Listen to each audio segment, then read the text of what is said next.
चलिए फ्रेंड्स, शुरू करते हैं। नई शिक्षा नीति, न्यू एजुकेशन पॉलिसी 2020। ठीक है फ्रेंड्स, तो नई शिक्षा नीति के तहत क्या किया गया। इससे पहले तक कमाल की बात है, इससे पहले तक अभी तक अपने भारत में शिक्षा मंत्रालय नाम का कोई मंत्रालय ही नहीं था।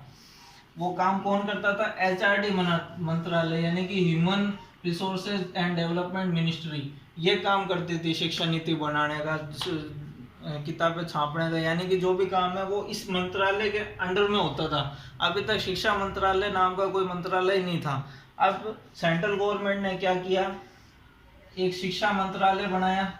ठीक है फ्रेंड्स, इस जो एचआरडी मंत्रालय था, ह्यूमन रिसोर्सेज एंड डेवलपमेंट मंत्रालय, इसको खत्म करके शिक्षा मंत्रालय बना दिया गया है। ठीक है फ्रेंड्स, और जो शिक्षा मंत्री है वो किसे बनाया गया है? रमेश पोखरियाल। वो पहले एचआरडी मिनिस्टर थे, अब इन्हें शिक्षा मंत्री बना दिया गया है। ठीक है फ्रेंड्स, अब शिक्षा नीति हमारे देश में, जब देश आजाद हुआ उसके बाद सबसे पहले कब लाई गई? प्रथम शिक्षा नीति लाई गई थी 1968 में, फिर 1986 में, और अब देखो कितना लंबा समय लग गया नेक्स्ट एजुकेशन पॉलिसी लाने में, 2020।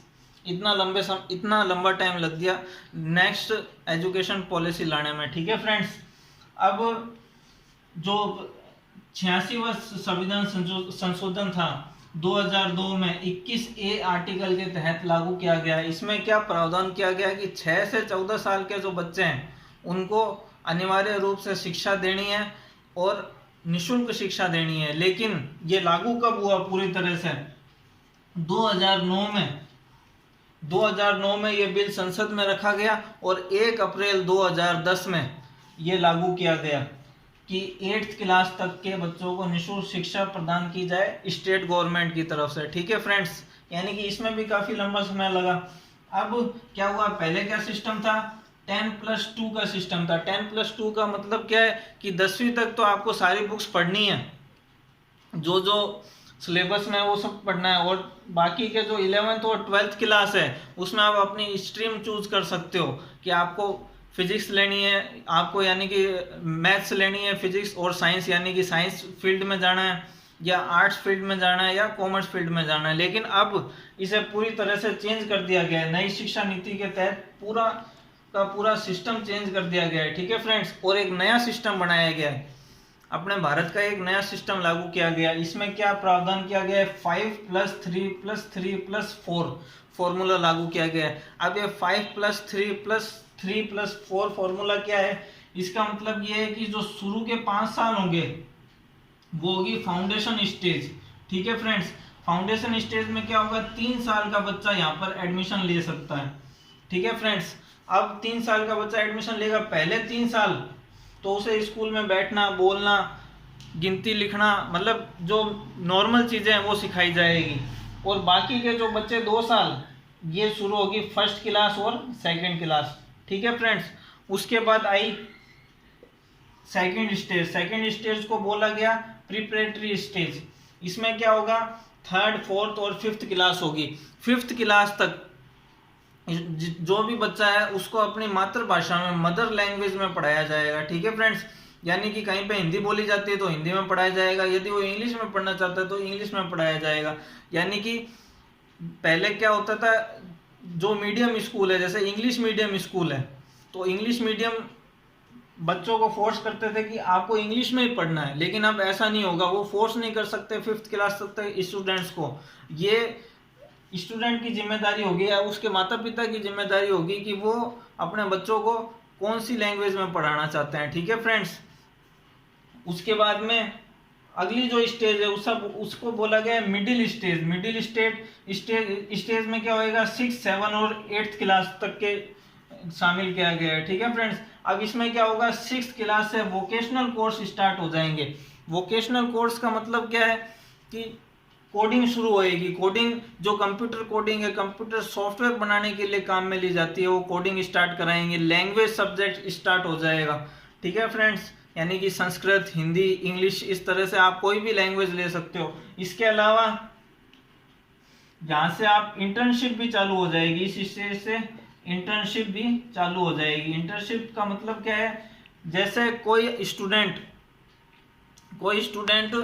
की जो इंटरेस्ट है वो बिजनेस में है, बिजनेस मॉडल डेवलप करने में है, किसी का इंटरेस्ट सिलाई बुनाई कढ़ाई में, किसी का इंटरेस्ट फर्नीचर में, तो वो इंटर्नशिप कर सकते हैं इसी स्टेज से 6, 7, 8 क्लास से, और स्कूल उनको इंटर्नशिप के लिए प्लेटफॉर्म प्रोवाइड कराएंगे। ठीक है फ्रेंड्स, यानी कि जो शिक्षा है उसके साथ साथ स्टूडेंट्स को केवल किताबें नहीं रटाई जाएगी, किताबों के साथ साथ उन्हें व्यवहारिक ज्ञान भी दिया जाएगा और प्रोफेशनल जो सिलेबस है वो तैयार किया जाएगा। ठीक है फ्रेंड्स, इसके अलावा जो अगली स्टेज है वो है सेकेंडरी स्टेज। सेकेंडरी स्टेज अभी तक क्या होता था, 11th और 12th क्लास से हम सब्जेक्ट चूज करते थे कि हमें कौन सा सब्जेक्ट लेना है, कौन सी स्ट्रीम लेनी है, लेकिन अब 9th क्लास से सब्जेक्ट चूज कर सकते हैं। और इसमें सब्जेक्ट चूज करने में स्ट्रीम का जो सिस्टम है वो खत्म कर दिया गया, यानी कि पहले अगर कोई साइंस लेगा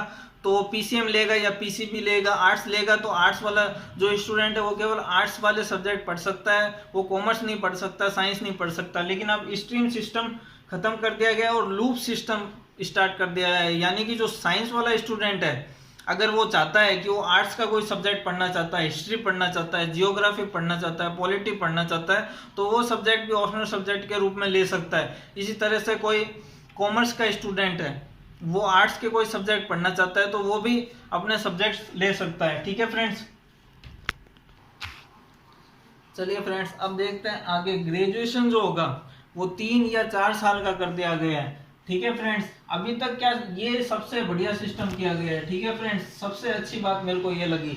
अब इसमें क्या किया इन्होंने कि पहले क्या होता था ग्रेजुएशन में, जैसे फर्स्ट ईयर करके किसी ने छोड़ दिया, किसी के पास पैसे की कमी है, या फिर जैसे इंजीनियरिंग में कई स्टूडेंट स्टार्टअप खोल लेते हैं, या किसी के पास नया आइडिया आता है तो अपना बिजनेस मॉडल लागू करने के लिए उन्हें कॉलेज छोड़ना पड़ता है। ठीक है फ्रेंड्स, बिजनेस करने के लिए अपना कॉलेज छोड़ना पड़ता है, तो अब उन्हें पढ़ाई वापस से डिग्री चाहिए तो उन्हें वापस फर्स्ट ईयर से स्टार्ट करना पड़ता था। लेकिन अब इन्होंने ये सिस्टम चेंज कर दिया। इन्होंने क्या सिस्टम किया है कि फर्स्ट ईयर कंप्लीट करने पे आपको सर्टिफिकेट मिलेगा, सेकेंड ईयर कंप्लीट करने पे डिप्लोमा मिलेगा, थर्ड ईयर कंप्लीट करने पे डिग्री मिलेगी। ठीक है फ्रेंड्स, डिग्री कब मिलेगी, थर्ड ईयर कंप्लीट करने पे, और फोर्थ ईयर कंप्लीट करते हैं तो रिसर्च सर्टिफिकेट मिलेगा, यानी कि आगे जो रिसर्च फील्ड में जाना चाहते हैं उन्हें रिसर्च सर्टिफिकेट मिलेगा और एमफिल करने की अब जरूरत नहीं होगी। इस रिसर्च सर्टिफिकेट के आधार पर सीधा पीएचडी कर सकते हैं। ठीक है फ्रेंड्स, अब जो कॉलेज ड्रॉपर्स हैं, जिन्होंने किसी कारण से कॉलेज ड्रॉप आउट कर दिया, किसी स्टार्टअप को खोलने के लिए, कोई बिजनेस मॉडल के लिए, या परिवार में पैसे की कमी की वजह से, ठीक है फ्रेंड्स, तो अब अगर फर्स्ट ईयर उन्होंने कंप्लीट करके कॉलेज ड्रॉप आउट किया है तो वो डायरेक्ट सेकेंड ईयर में एडमिशन ले सकते हैं। अगर जब वो चाहें कि अब हमें अपनी पढ़ाई पूरी करनी है तो सेकेंड ईयर में एडमिशन ले सकते हैं, उन्हें वापस से फर्स्ट ईयर से स्टार्ट नहीं करना पड़ेगा। अगर किसी ने सेकेंड ईयर में कॉलेज ड्रॉप आउट किया है सेकेंड ईयर कंप्लीट करके, तो थर्ड ईयर में एडमिशन ले सकता है। ठीक है फ्रेंड्स, तो ये बहुत अच्छी बात है, क्योंकि जो कॉलेज ड्रॉप आउट है उनके लिए बहुत अच्छी खबर है ये। जो बीच में अपना बिजनेस मॉडल चालू करते हैं, कोई स्टार्टअप शुरू करते हैं, उनके लिए काफ़ी अच्छी न्यूज़ है। और क्या किया है, पहले अलग अलग बॉडीज होती थी, जैसे यूजीसी हो गई, एसआईट हो गई और टेक्निकल एजुकेशन के लिए, और यूजीसी हो गई जनरल एजुकेशन के लिए। तो अब इनको समाप्त कर दिया जाएगा आने वाले समय में, और इसकी जगह एक सेंट्रल बॉडी बनाई जाएगी जो पूरे देश के स्कूल कॉलेजों पर, पूरे देश के जो कॉलेज है उन पर नियंत्रण रखेगी। ठीक है फ्रेंड्स, इसके अलावा डिपार्टमेंट्स को अलग अलग कर दिया गया है। पहले एक ही डिपार्टमेंट होता था जो कोर्स भी तैयार करेगा, उसके जो अधिकारी हैं वो स्कूलों में भी जाएंगे इंस्पेक्शन के लिए, लेकिन अब डिपार्टमेंट अलग अलग कर दिया जाएगा।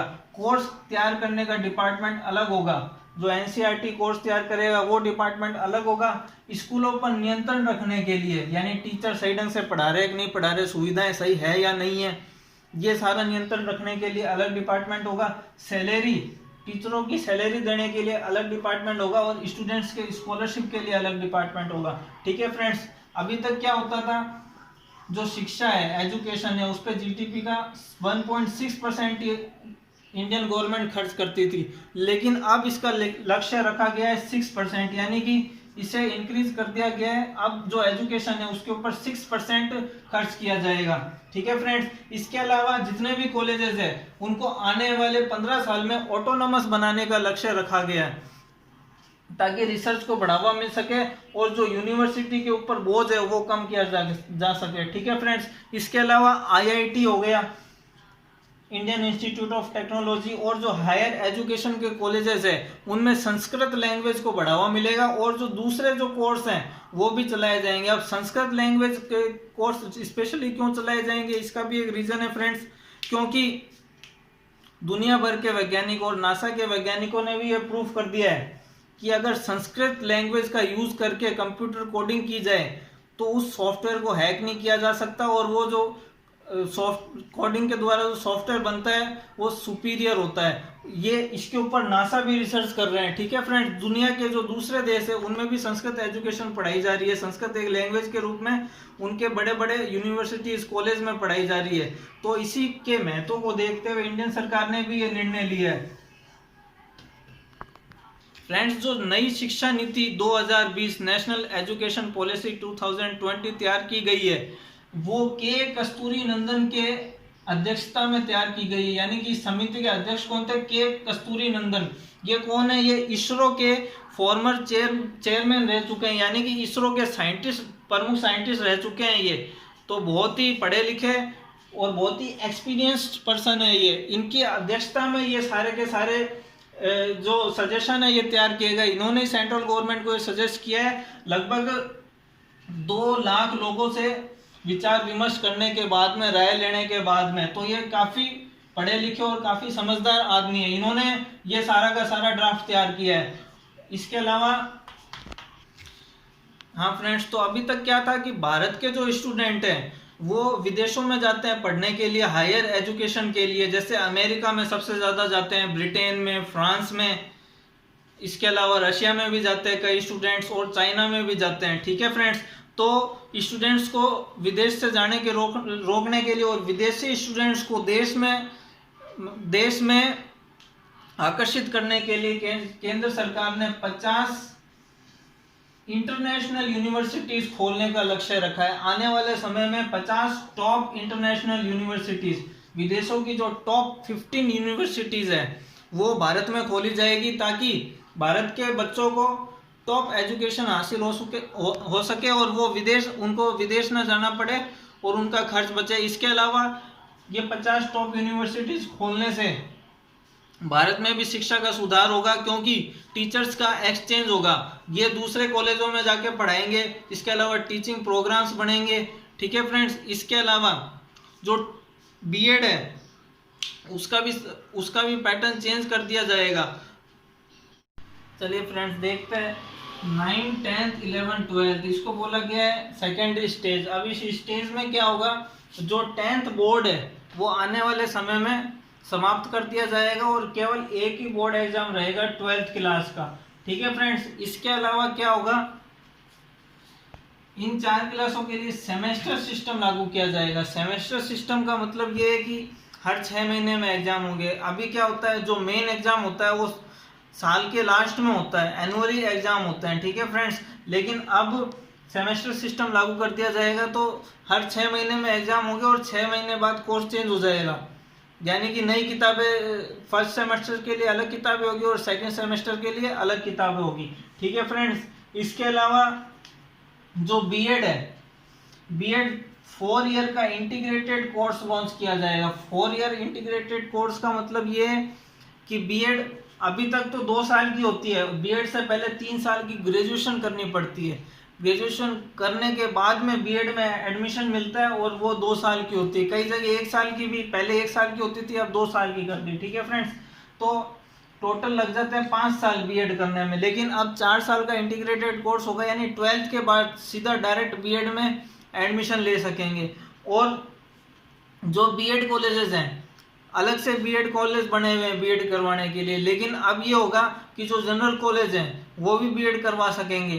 तो ये इसके अंदर फायदा है। इसके अलावा जो नई एजुकेशन पॉलिसी है इसे ये अभी एकदम से लागू नहीं होगी, पहले इसका बिल संसद में रखा जाएगा। संसद से पास होने के बाद में ये कानून की शक्ल लेगा और 2021-22 तक ये स्कूली सिस्टम के द्वारा लागू कर दिया जाएगा और पूरी तरह से इस पॉलिसी को लागू करने में लगभग 10 साल का वक्त लगने की संभावना है। हो सकता है इससे पहले भी लागू हो जाए, लेकिन ऐसी संभावना है कि 10 साल का वक्त कम से कम लगेगा। ठीक है फ्रेंड्स, थैंक यू।